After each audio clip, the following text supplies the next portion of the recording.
आज के टॉपिक में हम देखेंगे vegetations types of Madhya Pradesh.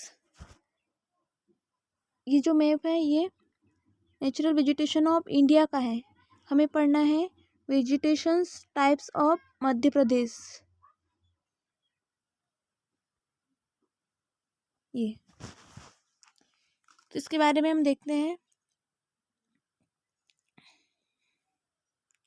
जो भारतीय महाद्वीप है, उपमहाद्वीप, उनमें जो बॉटनिकल भौगोलिक वर्णन है, इनके अनेक वैज्ञानिकों ने और अनेक साइंटिस्ट ने इनका वर्णन किया। तो इसमें सबसे पहले जो साइंटिस्ट थे उनका नाम था क्लार्क। क्लार्क ने 1898 में भौगोलिक वर्णन का या जो वानस्पतिक भौगोलिक वर्णन का वर्ष 1898 में इन्होंने वर्णन किया। क्लार्क वैज्ञानिक क्या कहते हैं?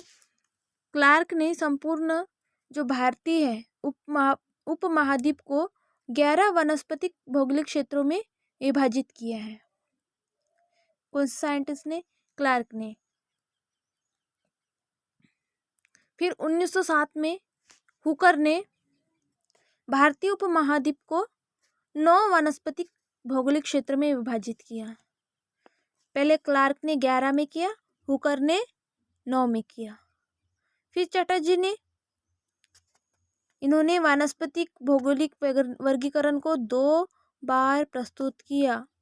प्रथम बार जो 1939 है, इनमें भारतीय उपमहाद्वीप को 10 वानस्पतिक भौगोलिक क्षेत्र में विभाजित किया और दूसरी बार इन्होंने 1962 में भारतवर्ष को 8 वानस्पतिक क्षेत्रों में विभाजित किया। तो अगर हम जो चटर्जी है इनके वानस्पतिक भौगोलिक वर्गीकरण जो कि उनने 2 बार दिए थे उन्हें देखे तो कैसे 1939 का वर्गीकरण कैसे था? जिन 1939 में 10 वानस्पतिक क्षेत्र में इन्होंने डिवाइडेड किए थे और 1962 में इन्होंने 8 वानस्पतिक क्षेत्रों में बांटा गया था। तो हम देखते हैं 1939 का वर्गीकरण और वर्ष 1962 का वर्गीकरण। ये साइंटिस्ट कौन थे? चटर्जी। तो इन्होंने कैसे डिवाइड किया? 1939 का वर्गीकरण देखते हम। तो पहला क्षेत्र था वो डेक्कन दक्षिणी, सेकंड था मलाबार, थर्ड था इंडस या सिंधु का मैदान, फोर्थ था गंगा का मैदान, फिफ्थ था आसम और सिक्स था मध्य हिमालय, 7 पूर्वी हिमालय, 8 पश्चिमी हिमालय, 9 ऊपरी बर्मा या म्यांमार बोलते जिसे, और 10 था निचला बर्मा या म्यांमार। ठीक है, अपर बर्मा यानी म्यांमार, बर्मा और लोअर बर्मा इन म्यांमार। फिर 1962 का वर्गीकरण देखते हैं हम। तो 1962 का वर्गीकरण में कितने क्षेत्र थे? 8 क्षेत्र थे, 8 वानस्पतिक क्षेत्र थे। वो कौन से हैं? नंबर 1 पे डेक्कन या दक्षिणी, नंबर 2 मलाबार, नंबर 3 इंडस या सिंधु का मैदान, नंबर 4 गंगा का मैदान, नंबर 5 आसाम, नंबर 6 हिमालय मध्य हिमालय, 7 पूर्वी हिमालय, 8 पश्चिमी हिमालय। 8 पॉइंट तक दोनों वर्गीकरण प्रणाली सेम थी, बट 1939 में 2 और ऐड हुए नाम। कौन से? ऊपरी अपर बर्मा म्यांमार और लोअर बर्मा म्यांमार। यहाँ 1962 में ये अपर और लोअर बर्मा म्यांमार ये नहीं है।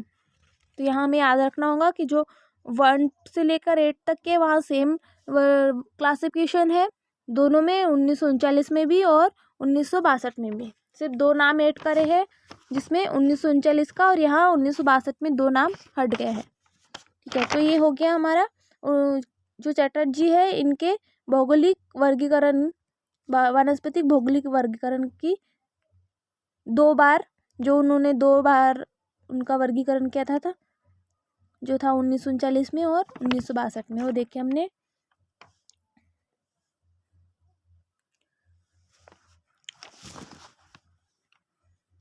अब हम देखते हैं कि घास के क्षेत्र मैदान या जिसको हम ग्रासलैंड वेजिटेशन कहते हैं।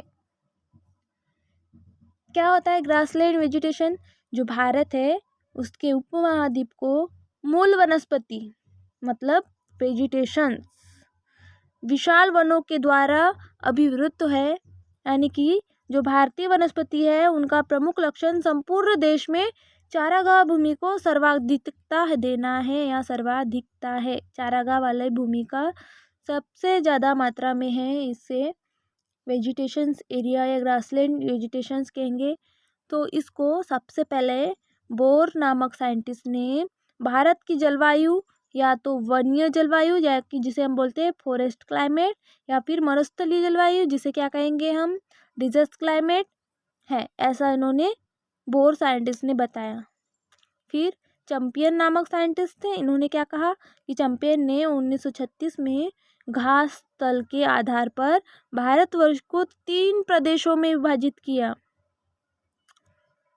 और किसी विशिष्ट क्षेत्र में पाई जाने वाली वनस्पति या किसी विशिष्ट क्षेत्र में पाई जाने वाली पादप वनस्पति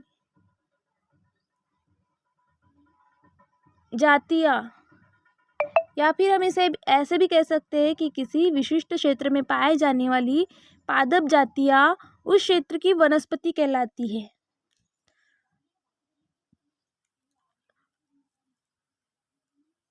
मान लो हमारे एरिया में जो भी प्लांट्स है उनकी जो भी स्पीसीज है वो क्या कहलाएंगी, हमारे एरिया की वनस्पति। तो यहाँ क्या है डेफिनेशंस, किसी विशिष्ट क्षेत्र में पाए जाने वाली प्लांट स्पीसीज या पादप जातियाँ उस क्षेत्र की वनस्पतियाँ कहलाती है।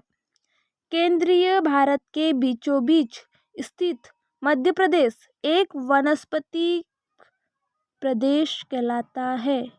हम बात कर रहे हैं vegetation types of Madhya Pradesh.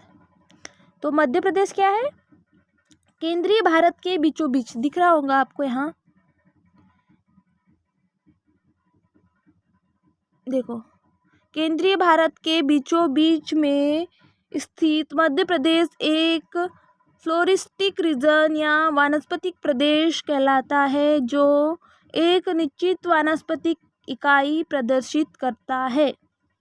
Madhya Pradesh में अनेक प्रमुख वृक्ष कैसे, जैसे चंपा, साल, आम, कचनार, फाइलेंथस, टर्मिनेलिया, टोमेंटोसा इत्यादि पाए जाते हैं।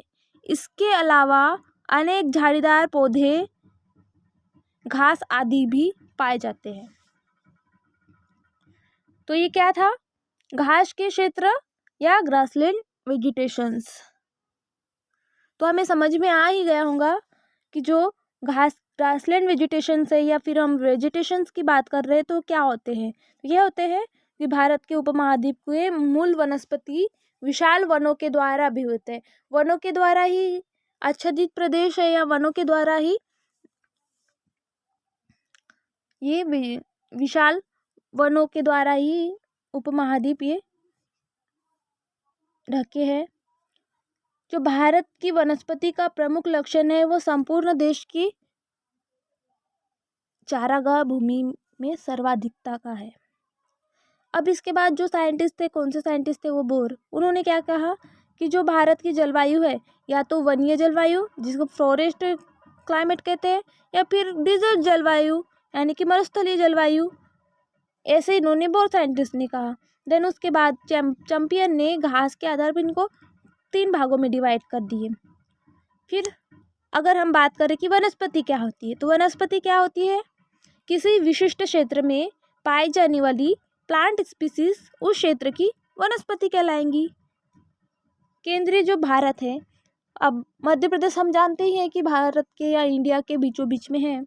तो ये जो सेंट्रल इंडिया के बीचों बीच स्थित मध्य प्रदेश क्या है, एक फ्लोरिस्टिक रीजन्स यानी कि वानस्पतिक प्रदेश है, जिसे हम फ्लोरिस्टिक रीजन्स या वनस्पति प्रदेश कहते हैं, जो क्या है एक निश्चित वानस्पतिक इकाई को प्रदर्शित करता है। अब मध्य प्रदेश में अनेक प्रमुख वृक्ष आएंगे, जैसे कि चंपा हो गया, आम हो गया, कचनार हो गई, फाइलेंथस हो गए, टर्मिनेलिया टोमेंसा हो गए इत्यादि ये पाए जाते हैं। अब इसके अलावा भी अनेक वृक्ष पाए जाते होंगे, तो वो अनेक झाड़ीदार वृक्ष हो गए, ये घास हो गए इत्यादि भी मध्य प्रदेश में पाए जाते हैं। तो ये हो गया हमारा वेजिटेशंस ऑफ मध्य प्रदेश।